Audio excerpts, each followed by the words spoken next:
Hi everyone, welcome back to the channel. Today we've got two Semilac colours. We've got Escape With Me and Go Go Argentina, I think. They're two beautiful purple shades, one of which is a darker one, of course, one of which is a lighter one, hence why they've been probably paired up by me.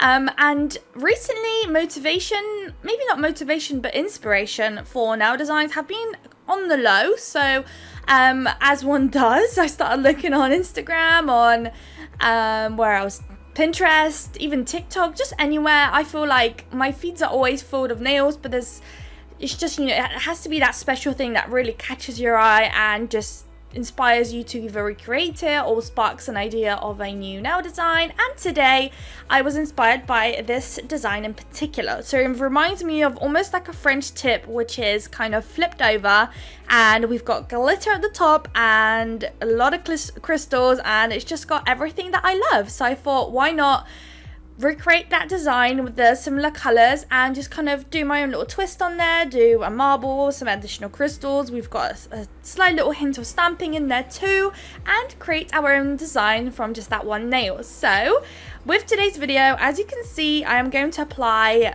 two of the Go Go Argentina color. I've got two of the Escape With Me color, and lastly the last nail is going to be a marble. So I'm placing two of those colors next to each other, and I usually like to marble with three colors, so I did go ahead and also add a little white here. So this is shade 3007 from Cloud Beauty, and I'm just going to add that extra third line there. Then using a dotting tool, I'm just going to swirl all the colours into one another, creating a little marble on my plate. And then using a, I think it's a Madame Glam ombre brush. I really like to use that one for doing marbles. I'm just going to kind of scoop it up and start placing it onto the nail. I think I've done a very similar nail recently in one of my videos. And I decided not to place anything down as the base for this nail, so we're just going to apply the marble straight onto a bare nail. And kind of the reason is, when I'm trying to do a full cover marble nail, I just find that applying either a base coat or a blooming gel, which are supposed to help the kind of marble bloom, it kind of doesn't work the best for me, just because I am trying to cover up the whole nail. And it kind of starts to bloom and create kind of gaps and little like white areas, and I just don't really like that. So I've recently anyway started to not place them down, and it works just fine, and it does exactly what I want it to do. Of course, with doing that, you have to also always remember not to do it too thick, otherwise it's going to have issues curing, and then you're going to have a little bit of a bumpy nail, which we of course don't want to have.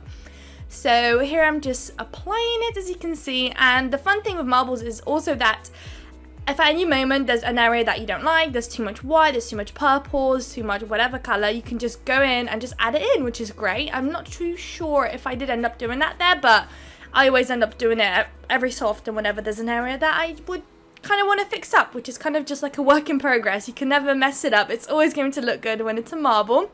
So there we go, there's the nail done. I am going to pop them all into the lamp. I will also apply a second layer of the other four colours and then cure it. So here I've got my little kitchen towel ready to go to protect my little marbly kind of thing I got going on in the background. And here's my plate. So this plate is from Moyu London. I think it's called Care Bears Unlock the Magic plate number 06. I think it's kind of based around like a Valentine's kind of set, I think. I'm not too sure, but I really like the hearts on there. I'm a massive heart lover. I love when there's hearts anywhere. So I thought, why not just chuck it in there. I haven't done anything with hearts for a very long time, so why not? So I'm just going to use some Moyu London polish as well with this, which is fun. I'm going to use my Clear Jelly scraper and my Clear Jelly stamper as well. And I'm just going to get rid of any of the excess. So because this nail kind of stamp design is quite short, it's of course not going to cover the full nail, which is what I want to do. I am going to have to double stamp it. So once I've stamped it down, there we go. Here's our first image down. We're going to have to repeat this exact process. I think I did it about 3 times in order to cover the full nail. So with stamping, I have recently, you've probably seen by now, started to mess about with a few kind of shorter nails. They're still, I think they're like medium-sized coffin kind of shapes, just to kind of make stamping a bit more pleasurable and a bit more doable. I find that stamping on super long nails can be quite difficult and tricky and quite off-putting, so I have started using slightly shorter nails, which has definitely proven itself so much more fun, and more, you find yourself much more creative because you can actually envision the design a bit more on a smaller surface than a longer one, which is so funny because the reason I've started doing stiletto nail kind of designs was for the fact that there is more space and I can be more creative. But unfortunately for me anyways, when it comes to stamping, it just, I don't know, I just prefer it when it's shorter, which is fine. So now we've got that little gap right at the bottom that we need to fill in. So we're going to, for the last time now, stamp that down, and that's all that we need to do when it comes to stamping. The way I clean my plate is with acetone, so I just grab a lint-free wipe and some acetone. I just scrape down on to the plate to get rid of any of the polish later on, to clean it and stuff. And on my clear jelly stamper, I always go in with a lint-free, no, not lint-free, one of those, what are they called? Those clothes. Oh, it's popped out of my head, but I used that earlier in the video. You saw it for a split second. I just roll it. Oh, a lint roller. I use one of them to clean up my stamper. I have before I was just very stupid and I applied acetone on my stamper. Never, ever, ever do that, please. You're going to cloud up your stamper real quick and it's just going to look horrible and you're going to have a hard time using it. And just, I completely messed up a brand new clear jelly stamper. And yeah, I was quite upset, but never mind. It kind of prompted me to get the one I've got now, which is great and I love it. The one I had earlier was like a smaller one. It was kind of rectangular, not exactly what I wanted. I wanted one of the big ones, so yeah. Now we're applying a matte top coat, so we're going to pop them all into the lamp. Here they are, all nice and matte. So now it's time to work on the two dark purple nails to create the kind of what I like to call a flipped French tip kind of nail with glitter. So those two nails need to be the same. They don't have to be fully identical. They're not exactly right next to each other, so them being slightly off from one another won't be a tragic thing. It will look just fine, which is great. But I did try, of course, make it as not simple, as close to one another as possible. So here first I'm applying some Macart Rhinestone glue gel down first, and then we're going to start applying it with crystals. So we've got a mixture of AB and some opal crystals as well. So you're going to start off with the biggest crystal in the middle, and then you're going to switch it up. So one AB crystal, then an opal, then an AB crystal, and so forth going on the nail. So also the further away from the main crystal, the smaller the crystals get as well. So we're only going to pop a few. I've only shown you the one. I then repeat the same process on the other one, but I do that off camera. And yeah, and then once we're happy with this, we will play about with some caviar beads as well. I'm not too sure whether I go ahead and cure this first or not. I presume I do, just because there's quite a big chunk of caviar beads that need to be applied, and I usually like to do that after the set is cured, but we'll see what happens. So I've got my caviar beads on a little plate down here. I'm placing two on either side right at the bottom. Oh, and I think that's when I go ahead and cure it, just to have that in place, and then we'll start placing caviar beads in between the crystals as well. So that's the nail done. These two here are all nice and done now, and now it's time for the caviar bead detailing. So I'm just going to do the simple caviar bead placement, I guess, that everyone does. It's just placing caviar beads in between the crystals, which just adds so much detailing and it just looks so beautiful. And I decided, well, not decided, I think the picture itself had that in the image. Let me have a look. Yes, they did. So the main crystal right at the top, the biggest one that we have, had caviar beads going around it. So that's what we are also going to do. And yeah, once I'm happy with that, I'll pop it into the lamp, and then I'll come back to you guys once the nail is all nice and done and we can start working on our glitter placement.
Okay, so the nail is done. We're going to cure it, and here are the two nails all nice and done now. So all that we've got left is to do our glitter. So I've got some glossy top coat. I'm going to place it on the top part of the nail. Just trying to avoid placing it on any of those crystals or caviar beads, because that's going to act as our kind of glue.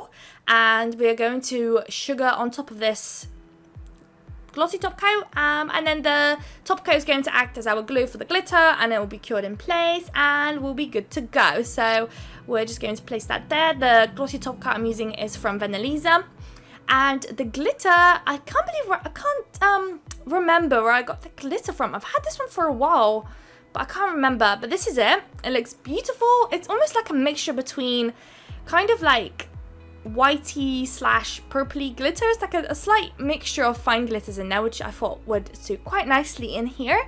So we're going to apply it on both of those nails, then we are going to pop it into the lamp, and then I think off camera I do go ahead with a brush and just kind of clean up the nail, get rid of any excess glitter. The glitter did end up going in between the crystals, so using a brush will just help you get rid of any of the glitter where you didn't want it, and where you wanted it will be where the top coat was, and that will be all nice and cured. So you guys are going to see those two nails right at the end when I show you guys the final results in just a minute. But we've got one more nail that requires some crystals. So for this one, I'd say it's fairly simple but a bit time consuming too. So we're starting off with a fairly big chunky AB crystal right in the center. We do have, and we're just basically going to surround it with just AB crystals, just going around it, smaller ones, bigger ones. And then right at the bottom, I've got this, what would you call it? Kind of like a teardroplet, but both ends are the same. We're going to use that as a little accent at the bottom, and we're also going to chuck in some caviar beads, of course.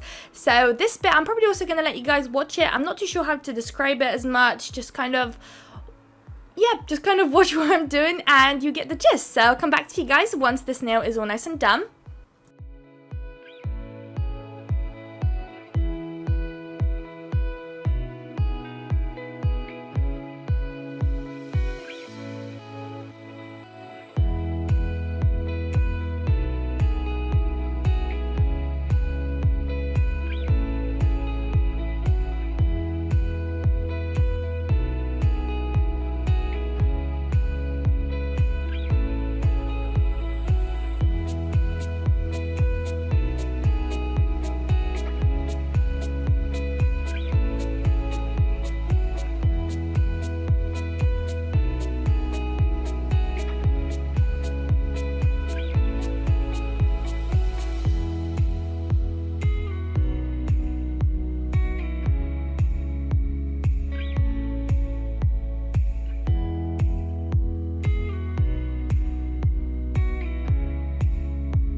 Alright, so I'm just finishing up the caviar beads placement. We're going to pop it into the lamp, and here are the final results. I absolutely love this. It looks so cool in person.